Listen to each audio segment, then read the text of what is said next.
Ladies and gentlemen, boys and girls, welcome to this discussion on personality and competency.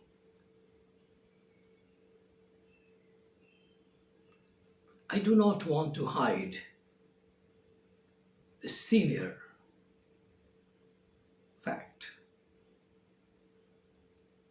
For the third time successively, I'm saying this.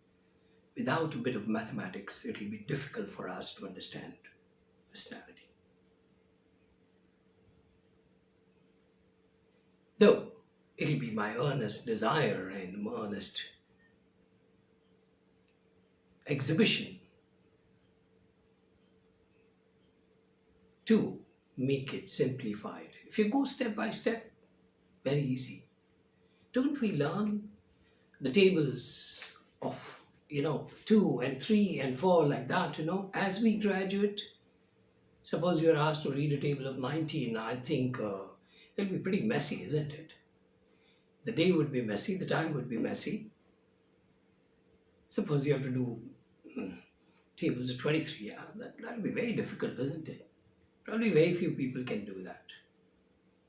But those who cannot memorize have the logic, some basic linear equation.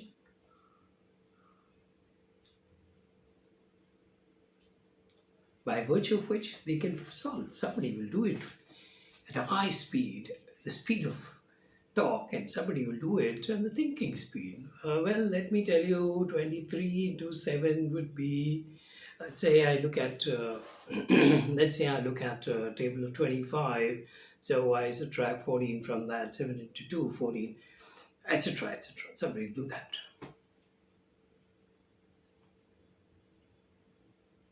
But I don't, and believe it or not, I don't stand as a champion of mathematics in front of you.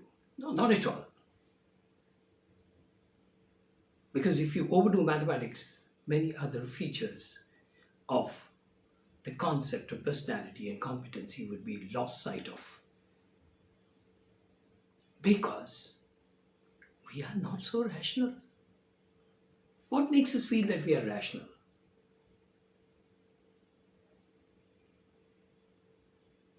There's a guest in the family and you're the youngest boy and you're eyeing at the cup of tea. So how come these people are enjoying it so much? So as a child, I always was amused. What kind of cup of tea is made? Why they chit chat and they suddenly become very good to each other over a cup of tea. What was that? So, I would also feel like having a sip of that, like that, like that, like that. So I developed a taste of tea. So somewhere when I was 10 years, 11 years, I was allowed to have part of my milk program being sacrificed for tea. I was allowed to do that.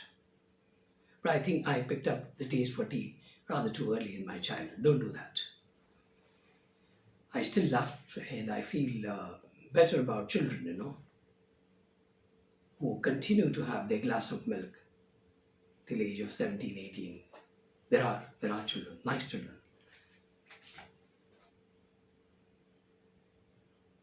So we are infected many times by these kind of things, and there is a mathematics. Here, the child has a subtle mathematics, why does this graph grow up? Now, talking about the graph, yes, that's the agenda that I have.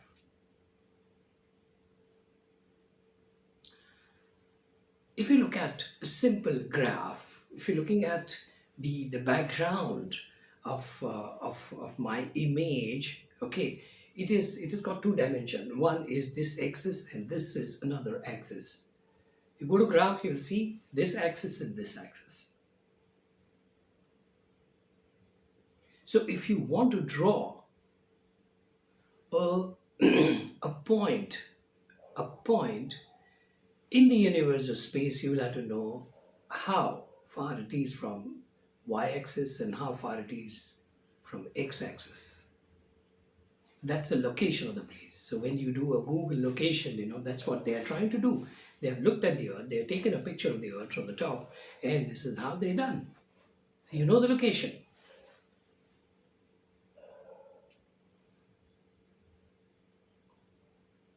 It's a complex application of the graphs. So if there is a point in the universe of this, and you want to say this is what your personality is, this is what your personality is, the danger is that the point is not noticeable enough. Because it is a point, and point by its own, on its own, for its own, cannot have damage. You cannot say I draw a 5-inch by 5-inch point. Well, that's ridiculous.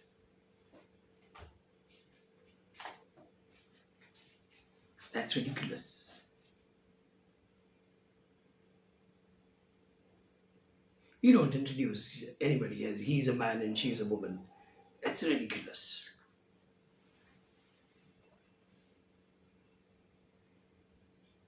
So you don't say 5 by 5 inch or 5 by 5 centimeter is the point. The point will be magnificently, glamorously thin and lean. The glamour, it will excite all the mathematicians. Magnificent, because you want to go closer and closer and closer and see the beauty of that point. Depends on which profession you are in. So we do that dot thing, dot, dot, dot. From point to dot, yes, it's a social irony.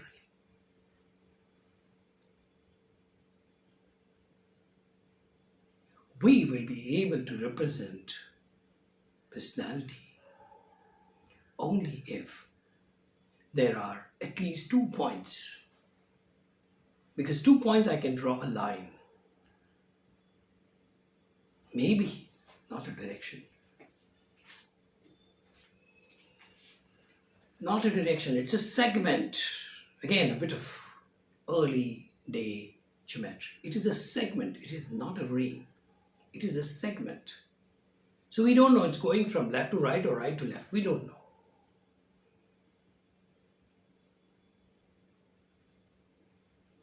Based on how I talk to people, people say, well, I know where you're coming from. He's guessed the direction of my movement. He's guessed the direction of my movement.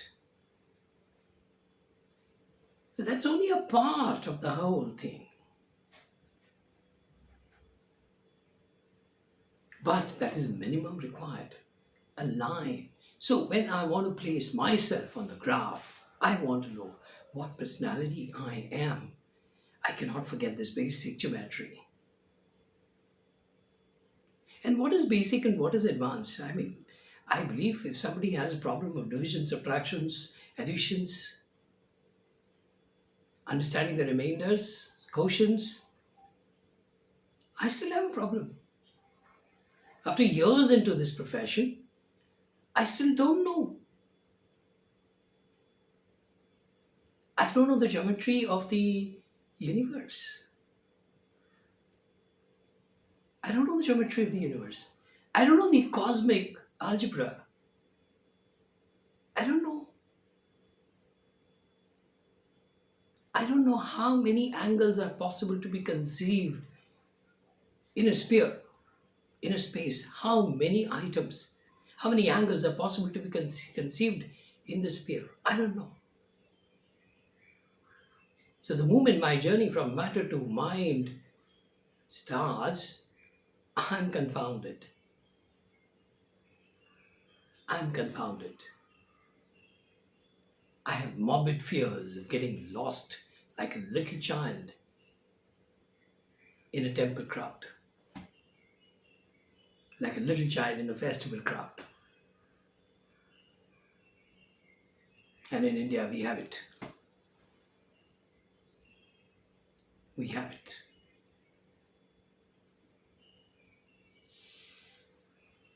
cosmic algebra, the geometry of the universe, the remainders, huge remainders from my understanding about inversion of metrics, huge remainders. I don't know what do I do with that. Huge remainders from my, with respect to my understanding about Laplace transformation. I just don't know what it was. Differentiation, well, yeah, okay, I'm okay with that. Integration, well, that's my home. Trigonometry, that's my rich neighbor. So we have problems. In relative sense, we have all the problems. But for the basic survival of the concept of math, of personality and competency within you, for you, with you, you will need this basic understanding. You will have to know counting very well.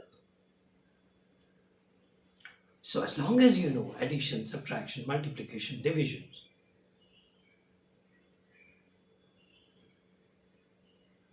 addition, subtraction, multiplication, division. Am I too friendly?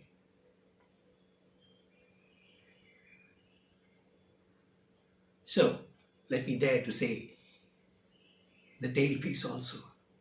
As long as you are good on addition, subtraction, multiplications, division in the sphere of conditionality,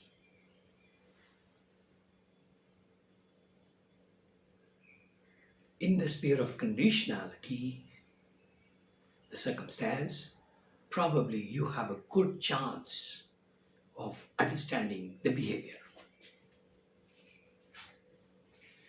Understanding the behavior. If you have a better understanding about regressions, linear regressions, let's talk about that, then you have a good prediction of a short-term behavior of the person, the short-term extended behavior of the person. If you are good at regressions in quadratics, probably you can have an ever continuous understanding, prediction of the cyclical behavior of a person.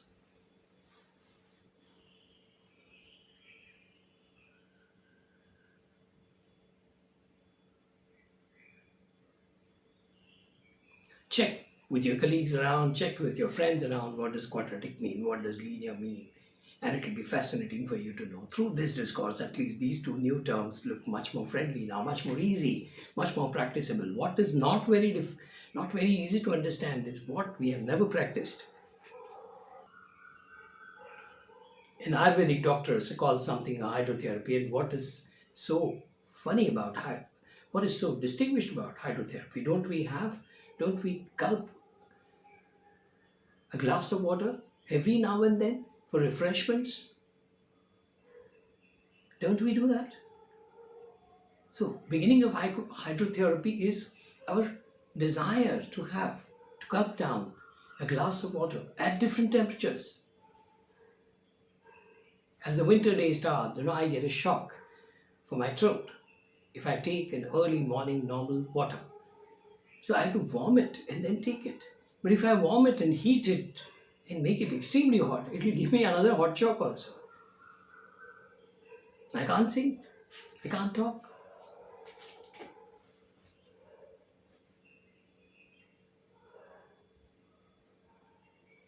So these therapies are not going to be part of another world. They're part of us. We make it complex by not walking into it, not experiencing it.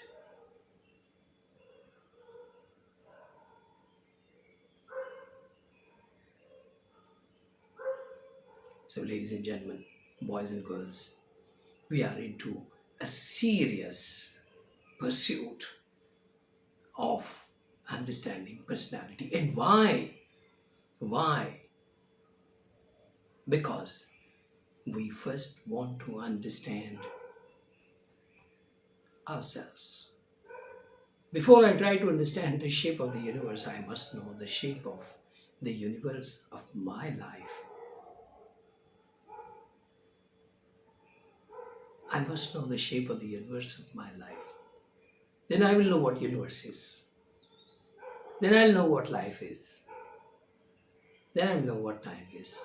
And these are fundamental requirements whenever you try to judge the geometry of the universe. Right? So here I sign off for this episode. And till the time we meet again, take care. Good night.